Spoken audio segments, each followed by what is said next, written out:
Yo, we're on another site. This is a 3-lot subdivision.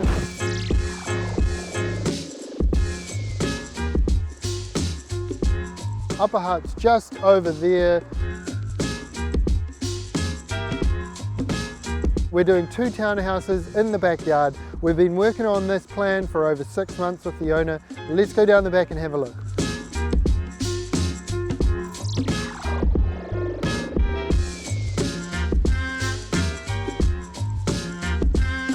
We're doing two-story, 3-bedroom homes. Lot 2 is 91 squares and lot 3 is 88 squares. It's very similar to the one we did in Central Upper Hutt.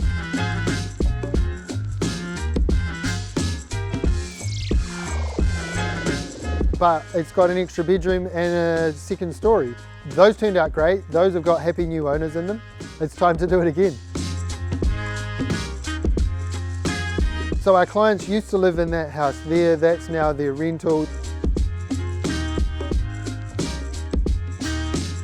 Here in Upper Hutt, there's a strip either side of the railway. Wherever there is a train station, you can intensify around those areas. We've got Trentham Station over there, Wallaceville Station over there, train tracks there. This is the perfect spot to add 2 more houses to the system.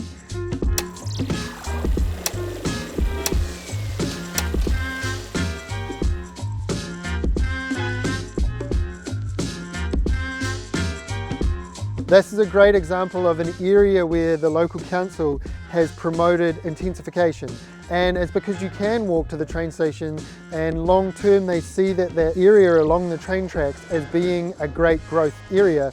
Really smart. It's great for us. It produces more building work. It adds more houses to the system, which controls house prices and helps produce more rentals. If we know that we need more homes, it's great for the overall housing stock. And if it's done properly, it's also great for the community.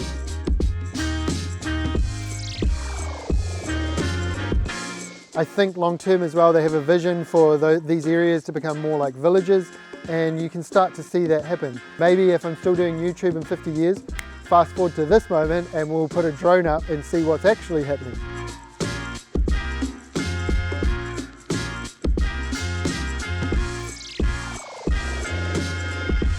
You know, there's a lot of people that hate this kind of development, but the reality is it's going to be a part of the future going forward. Many other cities around the world have had to face it. Is there a right way? Is there a wrong way? I'm just a builder. I'll let someone else have that argument. I just love building homes, and so I'm excited that we're on a new site. One of the first things we do on a subdivision like this, where demolition is involved, we get a report. Demolition report indicated that there's asbestos here in the sheet cladding. That's going to get removed tomorrow safely and professionally. Then we're going to get the big digger in, we're going to pull up the slab, we're going to knock down the structure, take away the playhouse. We'll give the whole site a scrape, a prep, a base course. Then we're ready to come in, another flat, rear lot, ready for us to build a home. It's the dream. We can drive up, we can do our thing. We've got a fence up so that we can keep the existing house happy, keep them safe. You know, for us it's real important that we work in with the neighbours. We recognise that what we're doing here can be intrusive.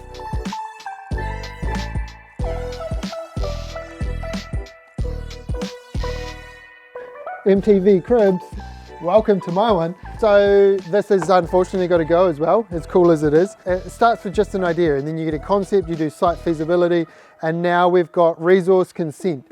Then we do building consent, and then we start work on site. The build is taking place, and that's like a building consent process done by a builder. But in the subdivision side, you've got to do things like new services, new surveying, titles, they've got to get sent off to LINs. In an ideal world, you do those things side by side. Often you have to do some of the subdivision stuff first, especially if a bank's involved and they want new titles.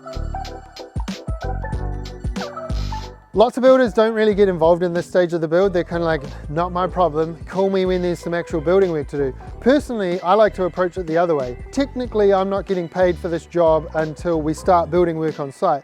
But by getting involved early, you get ahead of the problems happening on site, and I get to be a part of the entire process, which actually makes my job easier, and I love learning about it, and it then makes me better at my job, which means I get more of this type of work.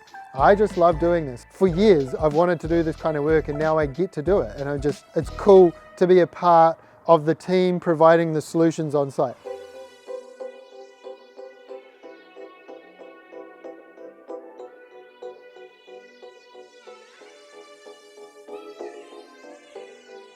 This is another build we're going to take start to finish and bring you along for the ride. If you're liking this kind of content, go ahead, click subscribe, join us as we subdivide the hut.